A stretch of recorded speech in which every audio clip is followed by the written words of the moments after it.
Today I'm going to break down the top 10 hikes in the Angeles National Forest in Southern California. I'm going to break down my top 10 hikes in the Angeles National Forest.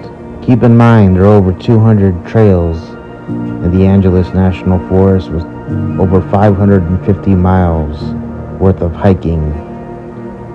But I'm going to break them down based off the views you get, the amount of water on the trail, and the amount of shade on the trail. Starting with number 10 is Mount Baden-Powell near Wrightwood, California. So this hike takes you up multiple switchbacks through a forest. So this hike has the most switchbacks of all these hikes. And it's very strenuous, and I rate this as a hard hike.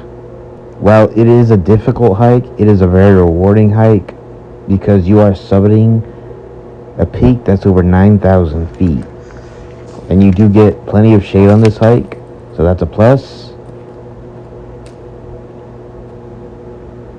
You're also going to get views from the valley floor in the desert, and when you get to the top of the mountain, there's going to be a pole with a plaque right in it that says Mount Baden-Powell over 9,000 feet.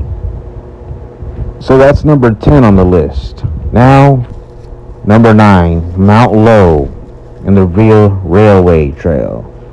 So this takes you through a tunnel mine where they once had a railway that ran through this mountain range. So this is a very historic site and hiking trail. It does have graffiti on it, and it's a pretty good hike in the LA area. And when you get to the top, you're going to be met with this swing set and a bench at the top of the mountain. And if you're lucky, you will be able to catch the clouds on certain days. But other than that, I'd rate this as number 9 due to the history it has and the fact that you're summiting a mountain. But of course, you get awesome views, and you could also take a tour and go to the San Gabriel Peak and also do a hike there as well.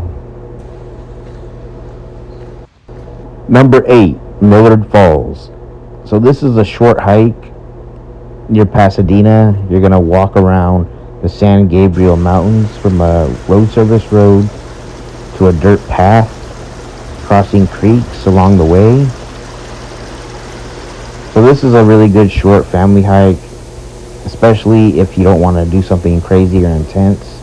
And you do get a nice waterfall that comes down the mountains.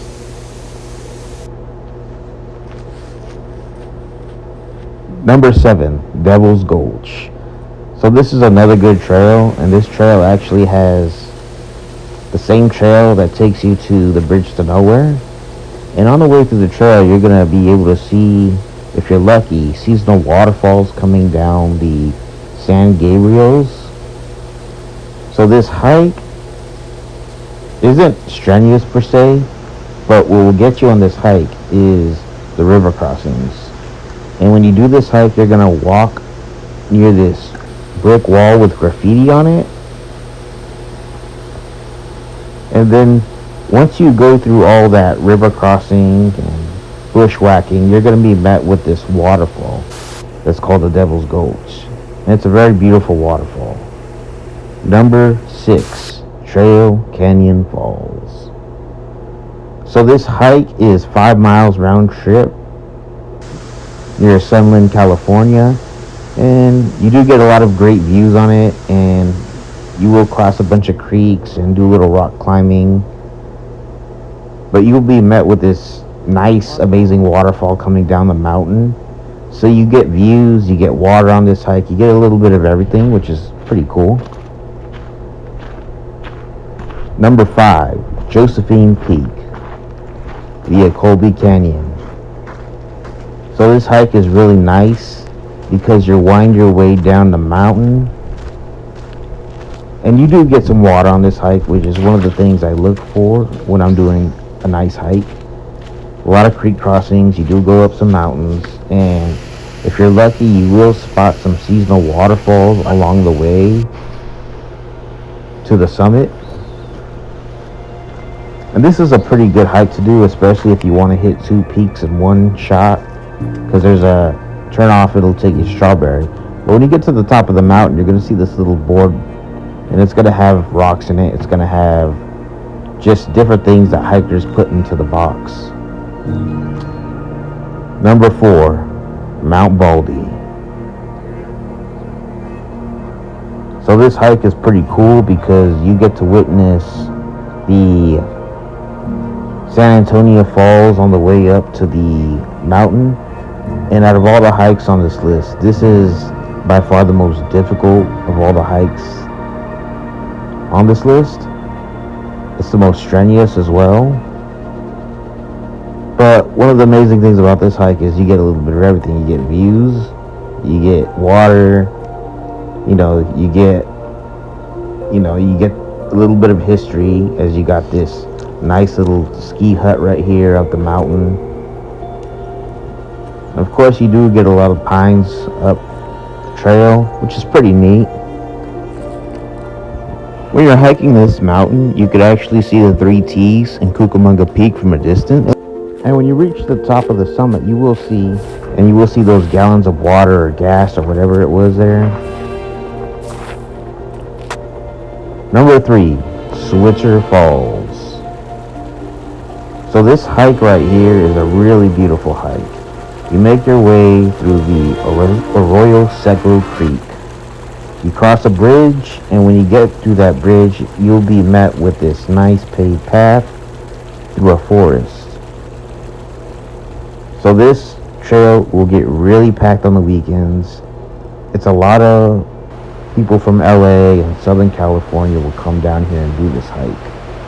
So if you do this hike, I recommend doing it on a weekday or getting there very early in the morning so you could grab a parking spot. But you do get amazing views of the San Gabriel Mountains on this trail. Obviously you get water, which is another thing. So you get mountain views, you get water, you get shade on this trail. So you get a little bit of everything on the trail, which is why I put this at number 3.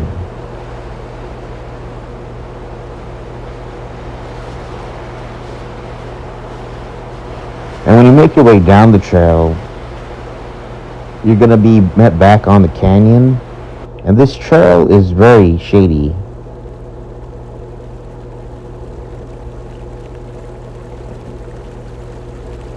So there is actually going to be 2 waterfalls on this trail. So there's a Lower Switzer Falls, which is pretty easy to get to. And then there's the other one, which is a little bit more work to get to. So this is Lower Switzer Falls. So the other one will actually require you climb on the side of the right side. You're going to make your way up, which is a very primitive path. And a little bit after that, it gets very sketchy, where you got to climb over some rocks to get to the upper falls. So I'd recommend just taking your time, be very cautious. And from that top, you can see the pools and the waterfall coming down, which is pretty cool. But maybe we're less than half a mile away from there, it'll take you to the upper falls, which is right here. So this is a 2-tier waterfall basically.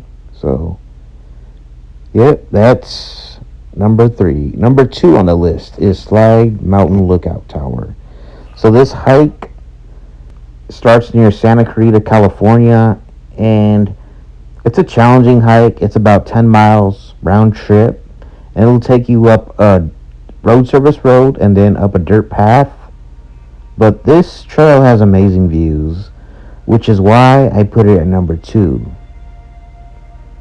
And when you make your way up the trail, you're going to be able to see Pyramid Lake from a distance, and that's another thing I look for on a hike is mountains, water, and shade. So this does have a little bit of shade, but it doesn't have a lot, which is why I put it at number 2 on the list.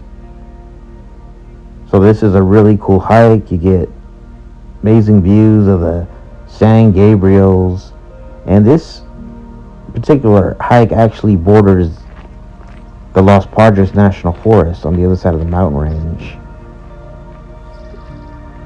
And like I said, you get amazing views on both sides of the mountain range. And from a distance, you're going to be able to see Piru Lake, which is in the Los Padres National Forest. And you just make your way up and you find this amazing lookout tower, and you could just see the lake from a distance. And you could also see highway or Interstate 5. So this is the views you get. Number 1, Cucamonga Peak. So this is number 1 on the list for a variety of reasons. 1, it has a lot of shade. 2, it has water. And 3, it has a peak. And not just any peak, but it has a very beautiful peak. Probably the best peak out of all the peaks on here, in my personal opinion. So just on this trail, you get amazing views. You get a rocky climate as you make your way up, reminiscent of the Sierra Nevadas up north. You get all these pines, and then on this trail, you get the 3 T's. You could hit Thunder Mountain, you could hit Ontario Peak, and it just has so many peaks that you can hit on this one trail. And that's why I put this one at number 1 as well. And you just get so much natural beauty in this particular trail, and you'll catch the clouds sometimes, and you could even take Mount Baldy from this trail. It'll take longer, but you could do it from here.